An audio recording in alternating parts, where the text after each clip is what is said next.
Yeah, buddy.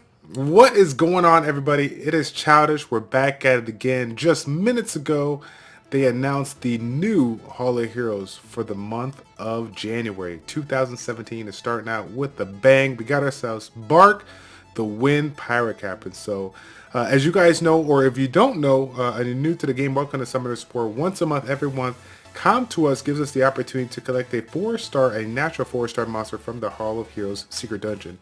And we're going to have basically 3 days and 3 days only to test out this new format. Generally speaking, we have 72 hours to collect as many pieces as possible, but they have a new format here, as you can see right here, giving us 10 different floors, going to be able to utilize 10 energy per floor to get 25 summoning pieces per floor, in total 250 pieces. So if you guys didn't see in the recent events, they may just change so that they can hopefully allow everyone to get a couple of those skill ups instead of spending the whole weekend, day in and day out, just grinding away at those particular skill ups. So while it is, I'm glad that Come to Us is thinking in that manner. It's definitely sad for the people that really, really wanted to go ahead and farm this one up, but I could see where they're definitely going with that, and I respect that there. So again, guys, a Hall of Heroes natural 4-star monster is going to require 50 pieces to summon it. So with 250 pieces, we're going to get 5 of them, so that you can go ahead and build this unit up right away. So is this good? Is this food? Let's go ahead and take a look at it. And here we go. We got ourselves Barque, the Wind Pirate Captain. Let's take a look at the skill set. The backspin slash, being able to defense break the opponent for 1 turn with a 75% chance. And then we have ourselves Pirate Strike with the powerful attack that's going to be hitting the enemy and absorbing 30% of the attack bar. Take note on that because that is a absorption and not a reduction of the attack bar. So that's really nice. Then last but not least, it's going to be using the first and 2 skills and what they call the shoot and slash. Being able to land the first skill, right, backspin slash, and then go ahead and connect right on with the Pirate Strike to do maximum damage, and again, absorb that attack bar, okay? So let's take a look at his leader skill, 24% critical rate. That is definitely great, guys, because as you guys know, when we move into the mid to late to mid stages of the game, we generally take our damage dealing units, whether they're bruiser based units or just attack based units, and we go ahead and build them in that critical damage format. And we need to have a certain amount of critical rate to make it viable of it. You can put as much critical damage as you want on these units, but if you don't have that critical rate to make it worth your while, it's not going to be any good. So having a leader skill like this for the Guild Wars is definitely a great thing. Now, is this good? Is this food? I'm going to go ahead and talk a little bit about that, and then you kind of tell me what you think about that. From my perspective, this is generally considered a food monster because, with regards to the meta and all the heavy fire that the opponents bring when it comes to the defense, it's hard to bring some of those wind-based units and try to incorporate it, in this way. But we got to look at this unit all together and try to make the best assumption we have, because you never know. This might be something you want to build, okay? When it comes to this defense break here, even though you can't see it, this 75% chance will be able to get increased to 100% chance when you go ahead and max it out. Now, that 100% chance, that's the activation rate. You still have to consider the fact that you don't have to deal with the whole accuracy versus resistance check, so you have to make sure that you have a decent amount of accuracy to make sure you land it. That being said, it's pretty reliable, so I'm definitely a big fan of it, okay? Second skill. This is an amazing skill right here. Great damage and the absorption of the attack bar. What people don't realize is that when you utilize this unit and max the skill out, this actually gets reduced from a 3-turn cooldown to a 2-turn cooldown, okay? And so when we're talking about a 2-turn cooldown on a skill that's going to be reducing the attack bar of your opponents, get this on a violence set, this unit is going to go ham, okay? And then of course, when we finish off here, shoot and slash, making that 1-2 punch of this unit, and then again, when you max the skill out, it's going to be able to reduce that cooldown time to 3 turns. So that's probably, like, in my eyes, that's one of the coolest things with some of these units in the natural 4-star category. The one thing that's overlooked when it comes to some of these key units is not just their kit when you look at it at the end of the day, but the cooldown times. The cooldown times and the skills, how you use it. And when we're talking about 2 skills here that can essentially reduce the attack bar, and I say reduce, I'm saying that lightly, right? Absorb the attack bar.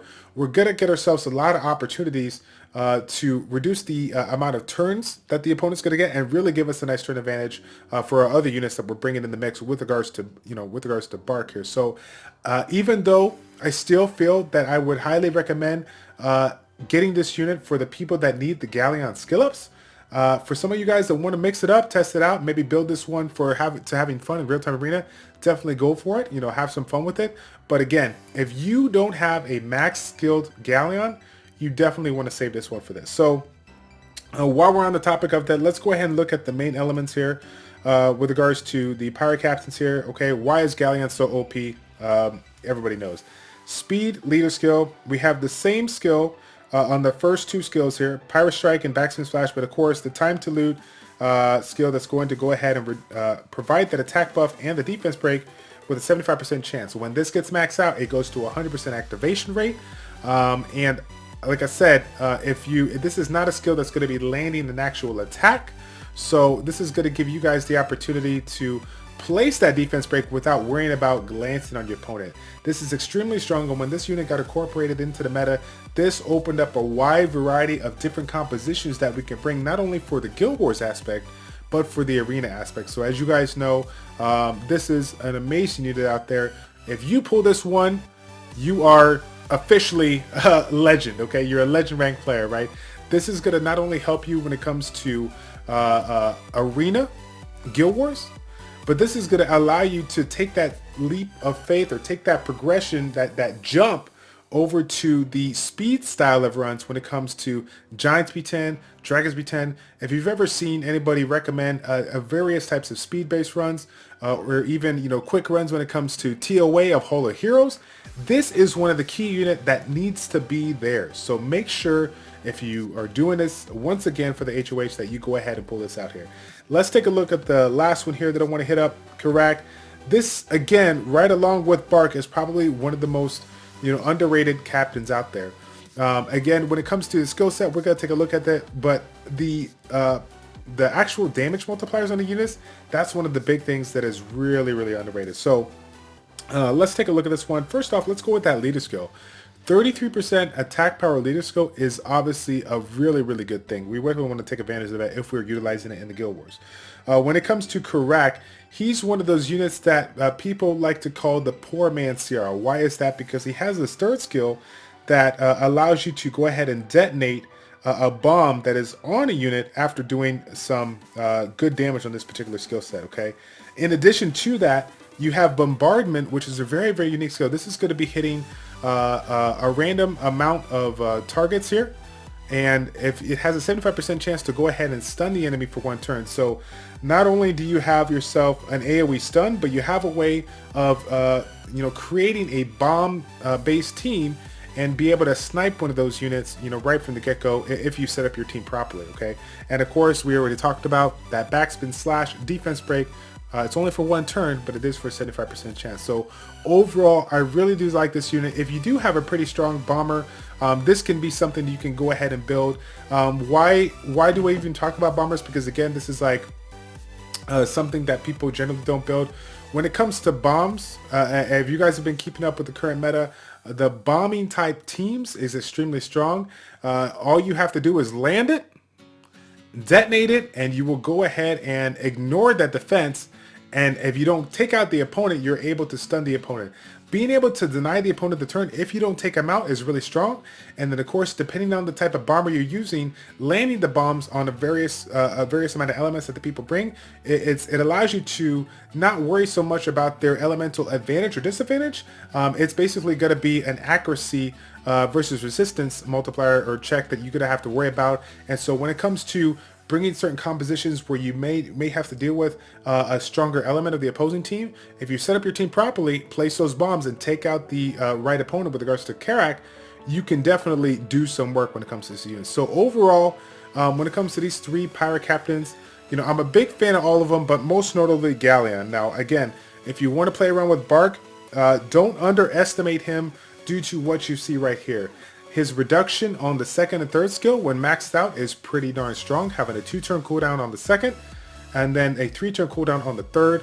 Then last but not least, again, using that 1-2 punch, you're going to be generating a lot of DPS because of that second skill, finishing off with the Pirate Strike here and absorbing that attack bar here. Don't overlook this particular kit. But again, Focus on getting those skill ups for Galleon, and then if you have some more, definitely play around with Barque or Crack, depending if you're looking on utilizing a bomber type of team, when it comes to your PvP, okay? So that is it, guys, for this HOH featuring Barque, the Wind Pirate Captain. Thank you guys so much for tuning in.